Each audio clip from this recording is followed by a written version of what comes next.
Project Scorpio talk because Digital Foundry releases specs. Was it last week? Yeah, it was last week Thursday. And there was that stream, right? And you guys came in early to cover it, or at least it released early. So, and then Pete obviously follows the kind of hardware stuff pretty frequently. Yeah. Callie, you a hardware person? I built my own PC. That's my extent. That's more than what I know. Yeah. All right. Cool. So let me just start with the basics. Michael, hit me with the specs.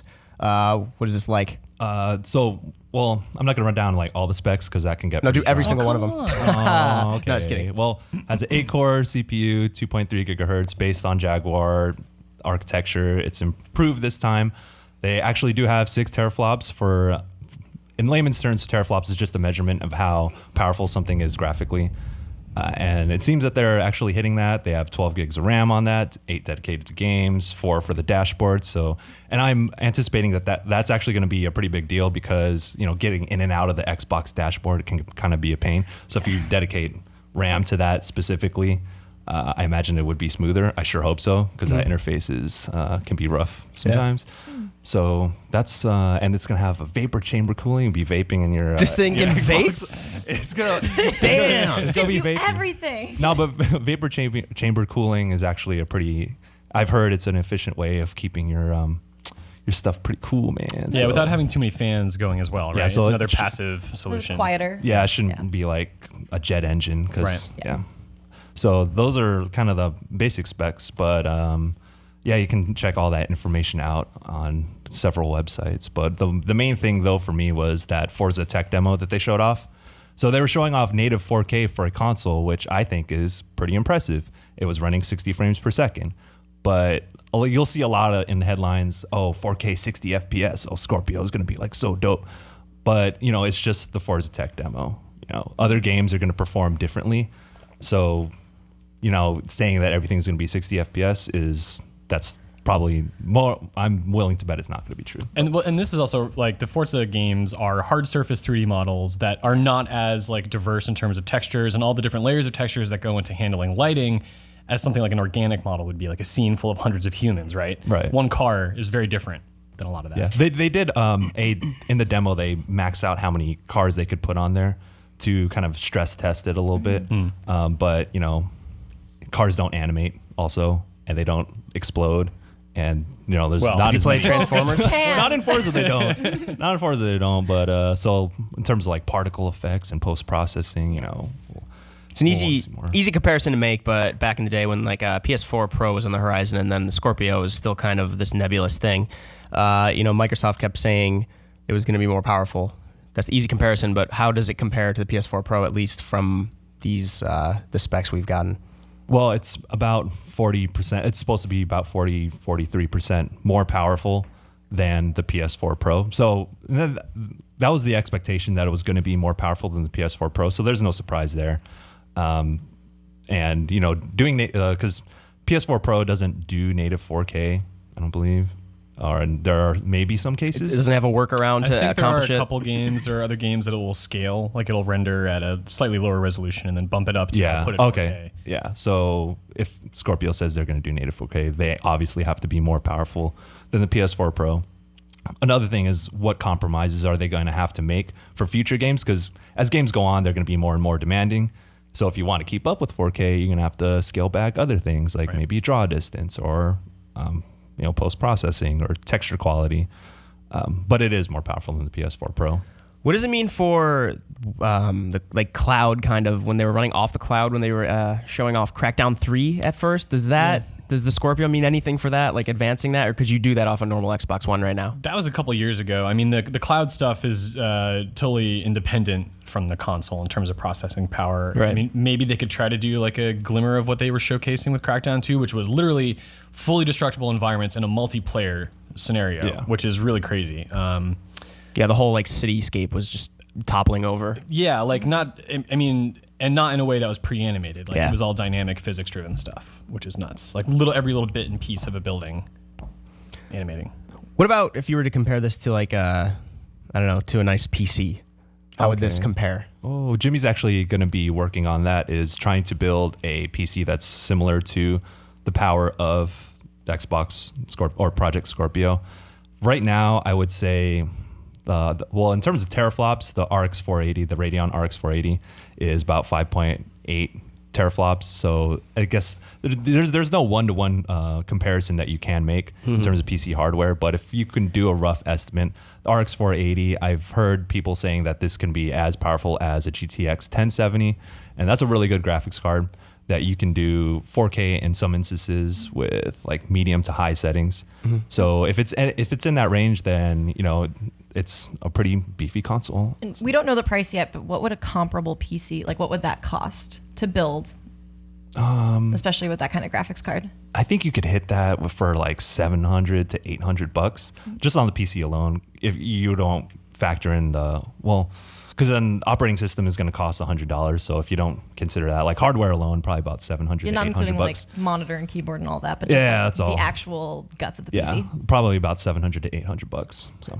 It's a good segue. I was actually going to kind of go around the table. We do have a GameSpot Q&A up on the site about what like a bunch of our editors and a couple of producers think about the price, what the price will be for the Scorpio, as it's not announced yet. And then I just wanted to ask you guys, Michael, what do you think it'll be? I said it's going to be $500 because if it's any cheaper, that hardware is actually like pretty damn dope. So I imagine it's going to be expensive to make.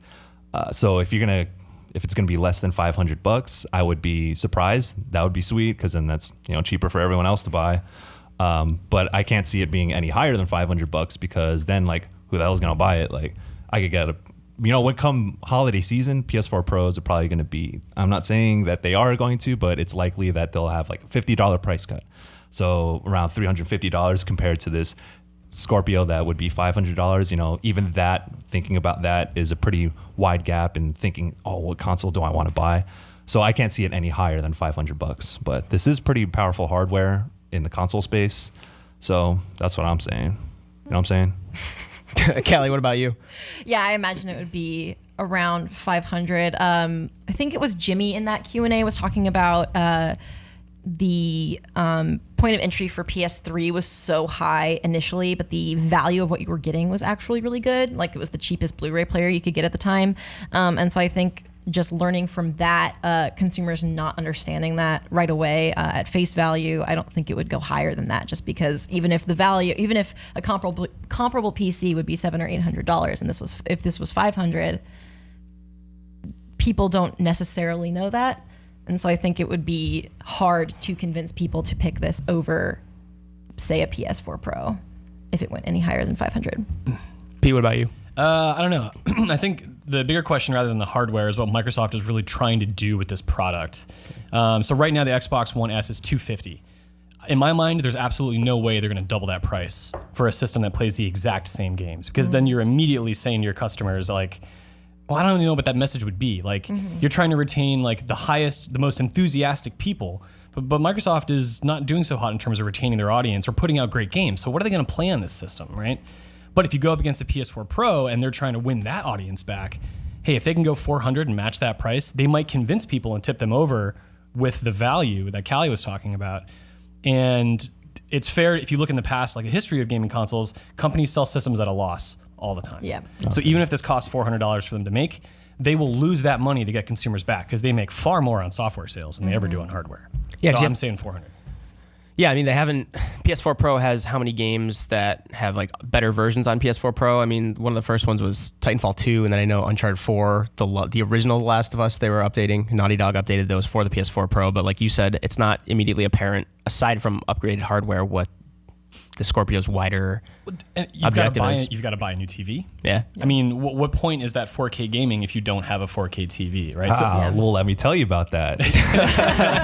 It's just really quick. So I think that for me, this is kind of important for people who are still on 1080p TVs, is that Scorpio is going to super sample your game. So you'll get like that. So super sampling is a type of anti-aliasing. So it'll take a 4K image, and then it'll shrink it down to 1080p. So you'll get like sort of that pixel density that you would get in 4K, and then you like, kind of condense it. Without so having to apply the anti-aliasing. Yeah, so it's going to look super fine. So that's what you can get. Like there's like, I'm not going to get a Scorpio, hook it up to a 1080p TV and like get no benefit. So there is that. Oh, of course, yeah. But I think if they're going to sell this thing for $500, like I think that's really speaking to an audience that is the high-end enthusiast, and they want to get the most out of this thing, the most that they can for their $500. If they're just getting a little bit better, not quite anti-aliasing, but anti-aliasing like effect, is that enough to spend another $250? Yeah. See, I don't know. That's the catch. That's what I'm not sure about. At this point, Michael, does it seem appealing to you? Do you think you're going to buy one day one? For me personally, no, because I don't really play anything on Xbox, man. Like everything that I want to play is either on PS4, and for multiplats, I play on PC because I have a fairly decent PC. But if I didn't have a console or this generation of consoles, I still don't know if I would make that jump just because of exclusives. But for my taste, I'm as much as I am into PC hardware and like the most swagged out PCs that we can like build. I mean, I don't care all that much about graphical fidelity, because when I think about the games that are important to me, they're all like independent games, like almost retro style 16-bit. So you don't need all that graphical fidelity for Undertale, Yeah, it's like one of my favorite games of all time. But show me some games, man. Like that's what I want, and I'm hoping that Microsoft makes a big splash in E3 and gives us a reason to, like, people who are on the fence about getting an Xbox or are interested in Scorpio but still don't need that reason to buy one. Show me something at E3, yo. Like, give me a reason to buy that. Yeah, it's like, as big of a Halo fan as I am, Halo 6 might not be enough to push me over the edge if they show it at E3. But you don't think they're going to? No, I'm agreeing with you. I'm saying gotcha. no. That would be like the worst thing they could do is to hang their hat on a new Halo to sell this new console. That would just show how incredibly short-sighted this company is being, because that's not anything special. That's not the sort of thing that's going to get people to rally around a console when it hasn't worked this generation yet. Mm-hmm. Especially considering Scalebound's recent cancellation. Yeah. That was an exclusive. Crackdown 3, we don't know what the hell is going on with it, really. Well, especially with Scalebound, it was like it was an IP that was like new. It was something like really experimental and exciting. When you look at games like, Persona and Nier aren't new, but when you look at what those games are doing, it's so different than the status quo. Yeah. So if it's just Forza and Halo, I could care less. Yeah. I sent Jean-Luc a few screenshots earlier. They did just release dev kit prototype images of the Scorpio. It looks pretty good. See if you can throw those up now. But it looks kind of sort of like, it looks pretty similar to an S in the sense that, it's the pretty sleek white thing, but instead of the, I don't know what these, I don't know, Michael, what are we looking at here in terms of this front one? You look at an Xbox, man. Well, I think that it kind of looks like, because that's an original Xbox One to its right. Yeah. So I imagine it would be the same size since you got like all that dope hardware in there. But I think me and Jimmy were looking at this and like, are those 5 buttons on the left and what are they for? But I think those are LEDs for like, player 1 through 4 connected. Oh, and then is that the disc tray underneath it in the black? Okay. Yeah. So I don't think those are buttons. I think those are LED lights actually. Can be deceiving. It could be buttons to switch between different like builds of games. Like I've seen Sony like PS3 and PS4 dev kits that have like similar sort of things on them. I don't know what they do because I haven't used them, but those were buttons on the old kits for other systems I saw. Just to sort of help switch things fast. Okay. Like, are you saying maybe those won't be on the final? Oh, no. I don't think those will be in there at all. Yeah. Cool. Yeah. It's an Xbox. It looks like an Xbox. Yeah. So it's a nice looking system. Yeah. It's pretty. Microsoft just needs a better selection of games. That is the biggest hang up right now. Yeah.